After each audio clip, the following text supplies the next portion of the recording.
Hello, welcome to our podcast series, Paths to Governance, where we'll be lifting the lid on all areas of school management. I'm Sujal Zaveri and I manage Governor Clerking and Governor Services here at Enfield Council. In each episode, I'll be talking to people who are involved in school governance, exploring why they joined us, and delving into the key themes and issues that we grapple with each day. Today, we're exploring how and why young governors started their journey.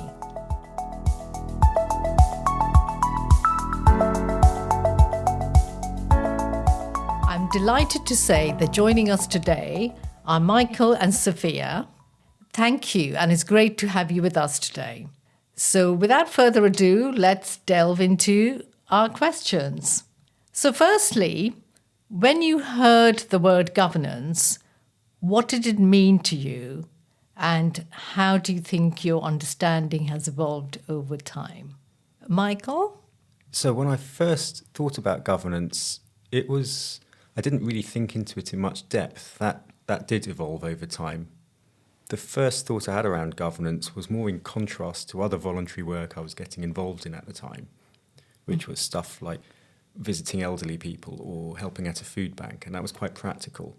And the thought of governance appealed to me because it felt a bit more aligned to the sort of work I did in my career professionally, getting involved in meetings and inputting into discussions and strategic thinking. So at the outset, to my eternal shame, I didn't really have a clear idea of what governance involved, but vaguely it seemed my sort of area. Oh, that's interesting.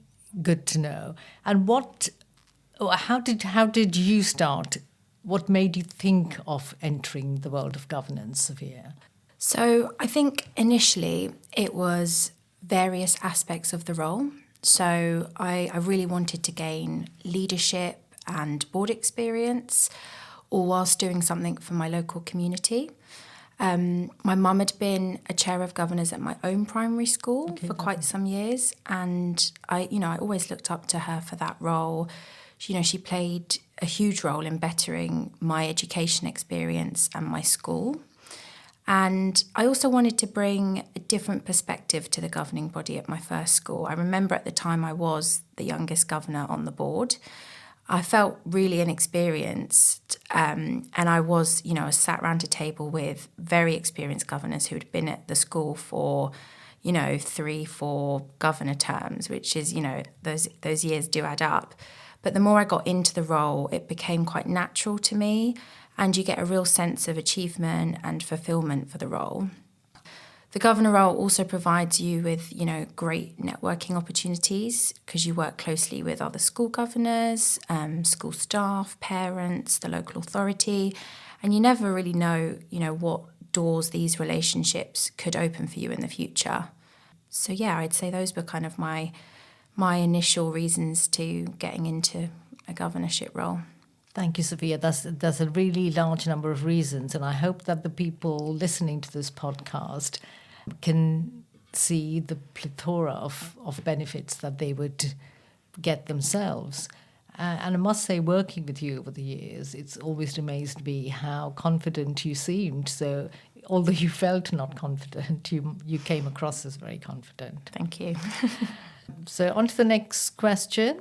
How does this align with your broader purpose in life? So Michael, I think you've kind of already touched on this a bit as well. Would you like to say any more? Or? Yeah, as I say, it aligns neatly with professional areas in which I work. So strategic thinking and inputting into decision making. I think particularly with governance, it's nice because inputting into those conversations, but also you can see very immediately and very, very practically the impacts it has, which isn't necessarily always the case in professional life. Sometimes you'll do a project and it kind of gathers dust, or it takes a while for it to come to fruition. With the governors, if you input into an area of curriculum life or safeguarding or whatever it is, you will see the impacts pretty quickly. So that's quite satisfying. And then I think also, as Sophia said, quite similarly, there are areas of experience that I feel I haven't yet necessarily got in my professional life that I'm starting to gain as a governor. So areas of, governance and oversight, degrees of management, that it took me longer to gain professionally, and I think that governance experience helps to achieve that professionally. It was interesting to hear that you said that you can see the benefits of it immediately, because one thing that has been mentioned to me in the past is when people do voluntary work in areas such as, for example, if you read to a child, for example, you can see the delight on the child's face immediately, but with a governance role, it takes a while to see the impact. So thank you for telling us that, because that's kind of changed my understanding as well. I mean, I think Michael's raised some really great points. I would agree with all of those. I think when I took up my first governorship role in 2019, I was really young. I was mid-20s. I wasn't a parent. And it's really helped me to understand how a school is run and how it's run, in early 2000s, but 2025 essentially. It's very different to how it was run when I was at school. And now I have 2 children. It's really just, it's put my mind at ease, because I know what a school environment is, I know what the curriculum is, I know how a school is financially run. I just think they're really good skills to have, whether you're a parent or not. But it's really helped me understand just what schools are doing now. So, yeah, I would agree with all those points, though. So it's really important, in my opinion, it's really important that we all understand how education works, because children are the future of the country. So it's really lovely to see that you were both interested at such an early age to see how school runs and have become so involved with education. Sophia, what aspects do you think have been most engaging? So I've been really fortunate to have like a multifaceted experience during my 6 years as a governor. There's never been a dull moment, and I've learnt so much. I've been the Link Governor for Pupil Premium at my previous school. I'm now the SEN Link Governor at my new school. I've also been Vice Chair, and then I went on to become Chair at my last school. I've also had the opportunity to co-lead the recruitment process of a new head teacher, which I found so fascinating. It gave me invaluable recruitment experience, which I've been able to use in my day job. I've also worked on a full Ofsted visit and a successful application for external funding. Even just chairing meetings, reviewing agendas, meeting minutes, school policies, documentation, all of that has given me transferable analytical skills. And I've also done panels, so disciplinary panels. This all requires you to be very engaged, prepared, and non-biased. And I've learnt a great deal from being involved on all these, let's call them projects. And the governorship role has really encouraged me to think outside the box. And I've been really lucky to meet, fellow diverse governors and teaching staff from all walks of life.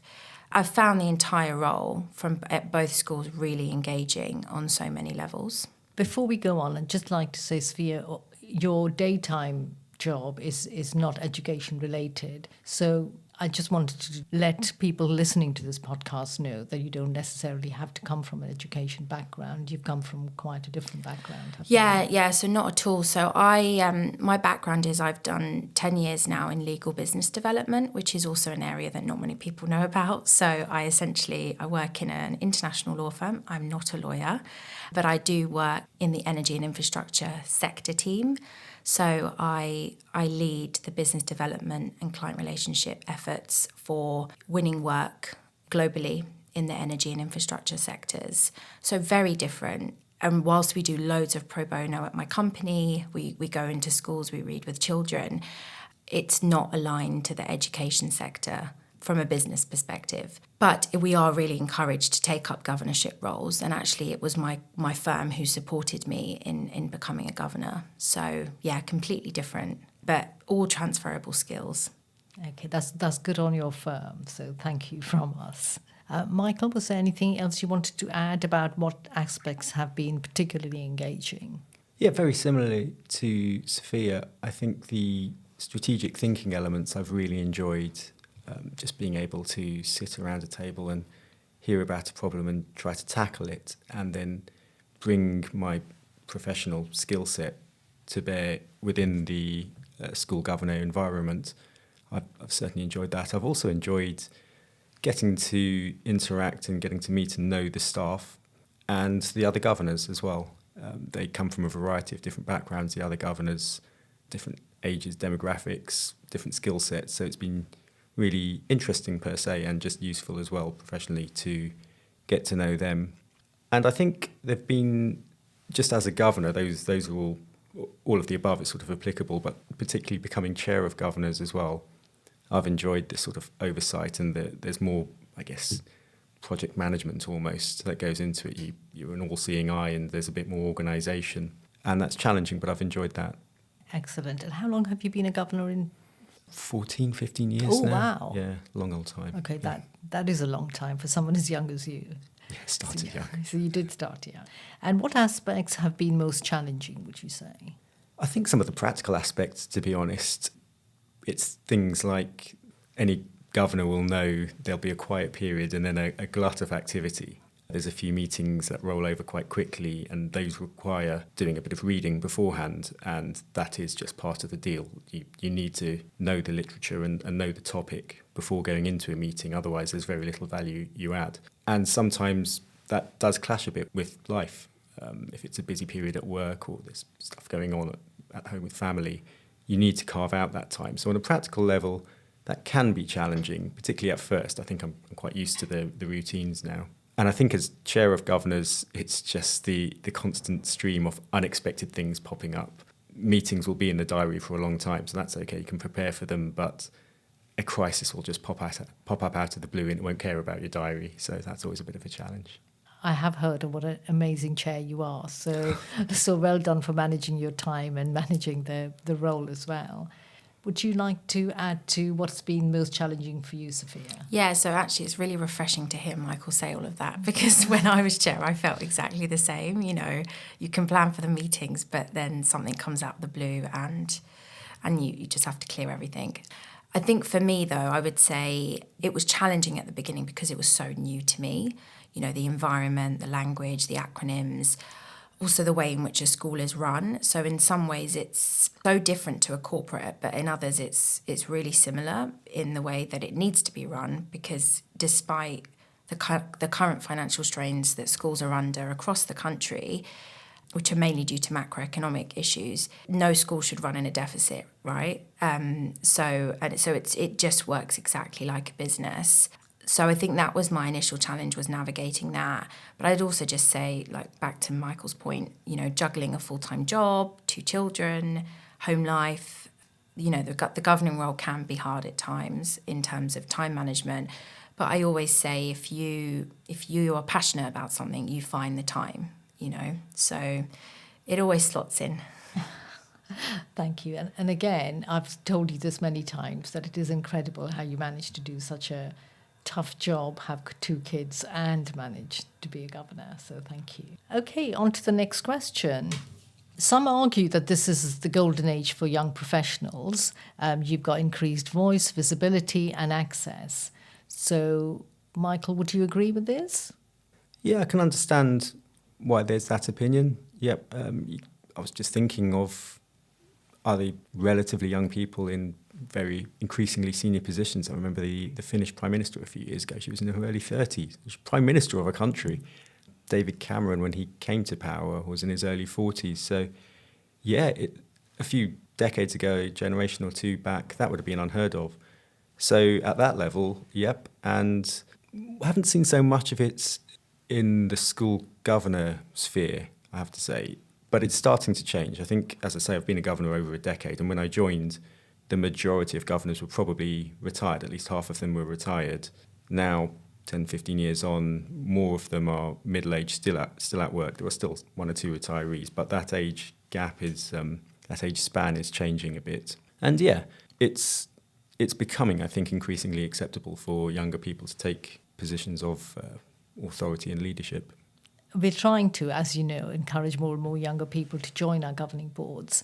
And Enfield is already doing a lot better than national figures. So at present, 14% of our governors are under 40. And we are hoping to double that by by people listening to this podcast and being attracted to governance.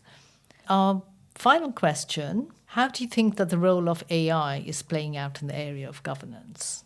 So we're already seeing, the positive effects of AI in everyday, work life, personal life, even the staff room and the classroom. From a governing body perspective, obviously it goes without saying AI doesn't replace the human governor, and we don't want it to either. But it could, augment workload, provide better insights, efficiency, foresight. And I think the efficiency piece here is really key because we already know just how much it can alleviate in terms of workload, even, just in personal life. For governance, it could help us highlight patterns in pupil performance, attendance, well-being, as well as also assisting with things like allocating financial resource. So I think it's such an interesting and growing area that's only going to develop further. Yeah, I was nodding vigorously there, Sophia. Completely agree. It's not going to replace governance, but yes, as you say, it's going to potentially could augment governance. I'm aware that it's almost limited by the knowledge of those using it, which feels like it puts an onus on me and my team of governors to understand it better and to explore it and identify where it could be used. And we're doing so tentatively at the moment, and it's starting to gain momentum. So things like writing up a report, for example, as governors, as linked governors, you go in, you meet with the relevant staff member, you have a discussion, you take notes. And traditionally, we've come back and written a report, posted it, circulated it to other governors, and perhaps spoken about it at a meeting. It's not a test of how well you can write that report. That's not the point of the exercise, and that's where AI can perhaps... That's a practical example of how AI very simply could help you out. Pop in your notes and ask AI to generate a one-pager or whatever. So there are simple ways like that, and then there are increasingly complex and more effective ways, as Sophia pointed out, about making projections around the data around pupils, that sort of thing. So, yeah, it's definitely got its value, it's got its uses, and I think it puts a bit of onus on the governors and the chair of governors to understand and to explore where those uses can be best identified and be most impactful. So would you like us to put, for example, some kind of training session together to help you with the use of AI? I think that would be useful. That would be useful. And is there any other way in which the local authority could help you as young governors to develop further or help you in any other way? The training sessions available are useful. I guess maybe mentoring, particularly for younger governors, or any newer governor, in fact, any sort of partnership between a newer governor and a more experienced governor, not necessarily at the same school, but just somebody else who's been through that experience, just partnering up so that those two can grab a coffee or just have a phone call or whatever, and perhaps explore any challenges and demystify almost for the new governor. That might be useful. Okay, thank you. And is there anything, Sophia, you'd like to tell any potential young governor who's... I think I would say go for it. I haven't met a governor that's ever said they regret becoming a school governor, and I think it's such an important role in the community, but also just so good for you as a person and for your confidence and your professional development and personal development. So I would say go for it. And I think Michael made a great point, mentorship, if you can find a governor in your community. Now I am a governor. When I was at a birthday party on Sunday and I met another parent who is a governor. And it's really nice when you come across one. And I am coming across more and more governors, even in my workplace. So yeah, I would say go for it, find a mentor and, give it your all. Thank you so much. And we have started a new campaign to attract more young governors. So there's going to be a lot more resources and hopefully a lot more governors joining our governing boards. But thank you very much for joining us today. I've really enjoyed talking to you. And do join us next time, listeners, for the next episode.